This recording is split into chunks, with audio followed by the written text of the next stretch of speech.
จอหมากกากินหวยให้กินเต็มเลย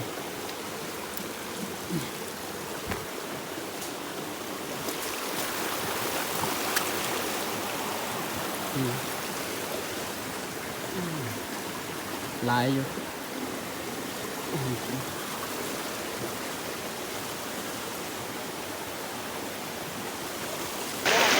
มาฮอดบอลตั้งแคมป์แล้วเด้อกำลังสิพากันตั้งแคมป์แล้วก็เตรียมบอลพักไว้เนาะแล้วจังสิขึ้นไปเลาะกอหมาก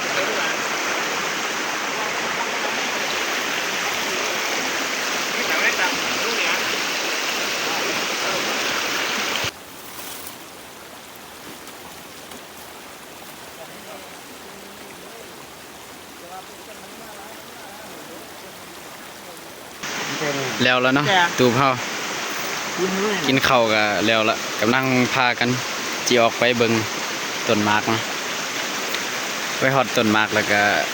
จังสิถ่ายเบิ่งอีกเทื่อกินข้าวได้กินข้าวมียังกินกับแจ่วกินข้าวแล้วก็จังสิพากันเลาะขึ้นไปเบิ่งต้นหมากเนาะขึ้นมาเจอต้นหมากปังเนาะนี่ต้นทางนาเนี่ยโคตรสูงเลยเขาลงมาเบิ่งอยู่พื้นคือว่าบ่มีหอยกินหลายปานใดเนาะมีหน่อย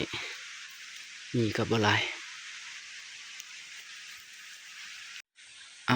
ตอนนี้เขาขึ้นมาจวบ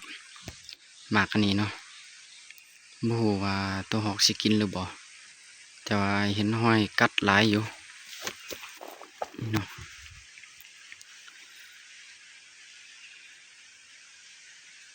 หมากมันเป็นน้ำเสือกเนาะก็บ่เคยเฝ้าจักเทื่อเทิงบิดว่าชิมีตัวยังกินบ่ตอนนี้ก็2 โมงแล้วเนาะขึ้นมาตั้งแต่1 โมงมาซอกต้นหมากแต่ว่าบ่เจอนะเจอแต่หมากอันนี้เป็นจังไดล่ะสิลองไปซอกต้นหมากต้นอื่นต่อถ้าบ่มีก็สิลองกลับมานั่งต้นนี้เบิ่งตอนนี้เขาก็มาฮอดต้นหมากกาแล้วเนาะเมื่อกี้ลงทางชั่วโมงนึงก็เดี๋ยวนี้ขึ้นมาห้วยเทิงพี่เห็น3-4ต้นเนาะเทิงนี่ต้นนึงแล้วก็อยู่นี่ต้นตัวนี้ใช่หมูเฝ้าเนาะมันอยู่ไกลๆกันนี่แหละแล้วก็เฮาจิเฝ้าต้นอยู่เทิงนี่เนาะหอยกินก็สิว่าหลายอยู่หลายพอสมควรอยู่แถวนี้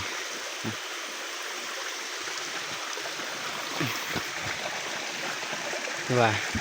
ยังใหม่ๆอยู่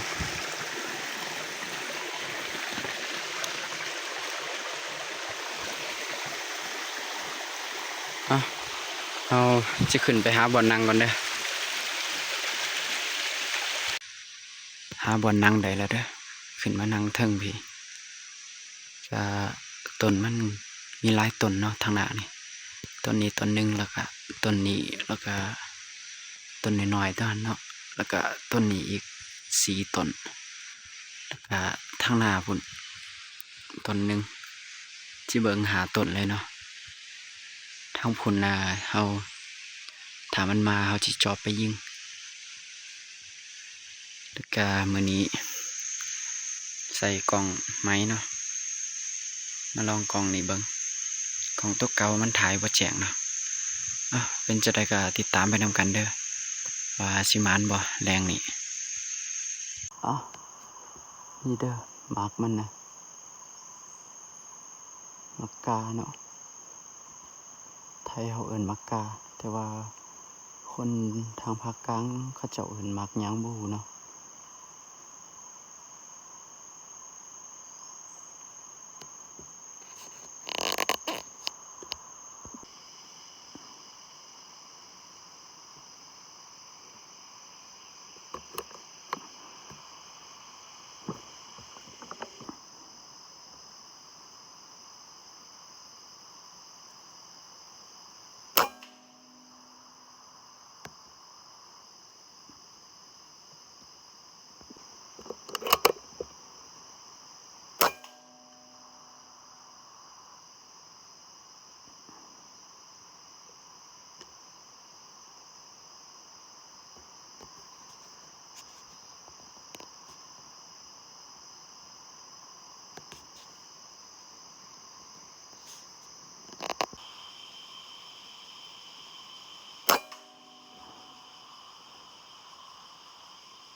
ตอนนี้ก็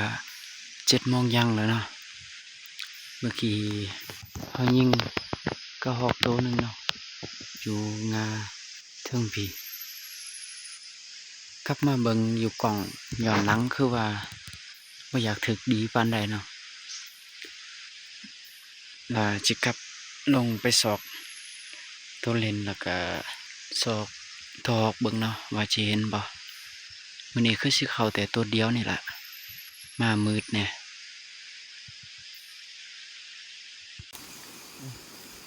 ลงมาเก็บตัวเล่นเนาะ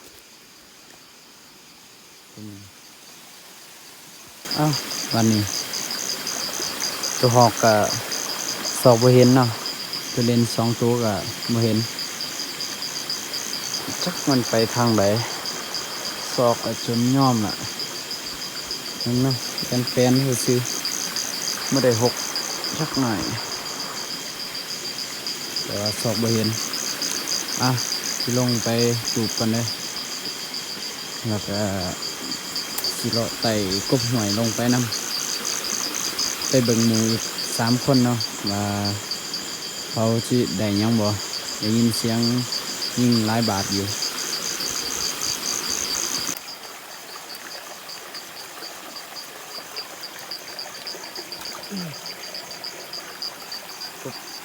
กบหวย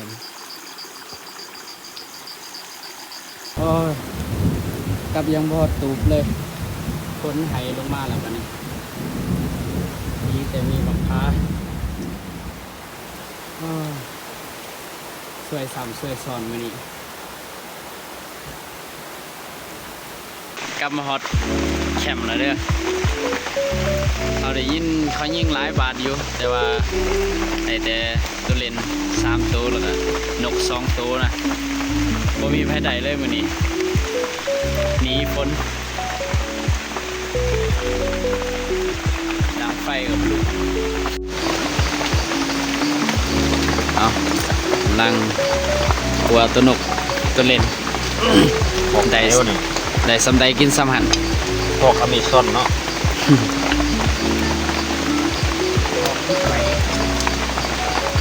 โอ้อันนี้นกตกที่เลยตัวใหญ่นี่เนาะตอนนี้กำลังเฮ็ดเมนูมายุมะยะยังกระบุ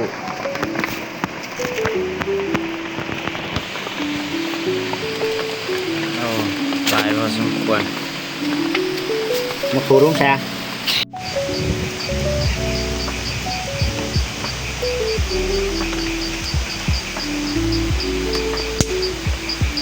หอมมากนะมาขึ้นที่ด้วยใช่ไหม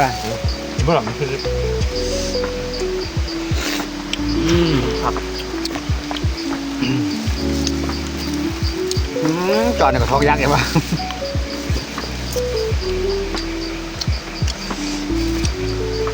คนเบิงอาจบ่เข้าใจภาษาหรือปากภาษาหรือ โอ้แซ่บมื้อนี้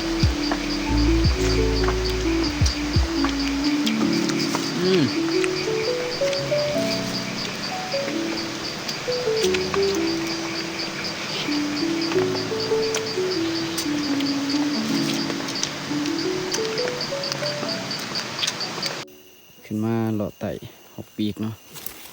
ยิงตกตัวหนึ่งละแต่ว่าบ่ได้ถ่ายยังมาตาย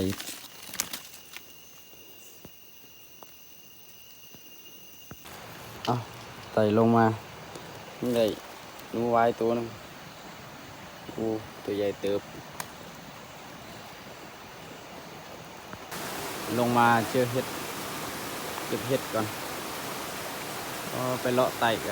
ก็ได้เนี้ยเก็บเห็ด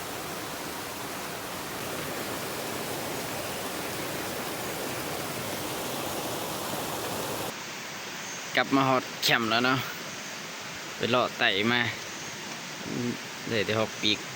นูไว้แล้วนูหน่อยเห็นลายอยู่สัตว์แต่บ่ได้ยิงตอนนี้ก็ชินนอนแล้วเนาะมื้อตอนเช้าจังไปเฝ้าต่อตอนเช้าในแต่ตัวไหนตัวเดียวไก่เลยครับ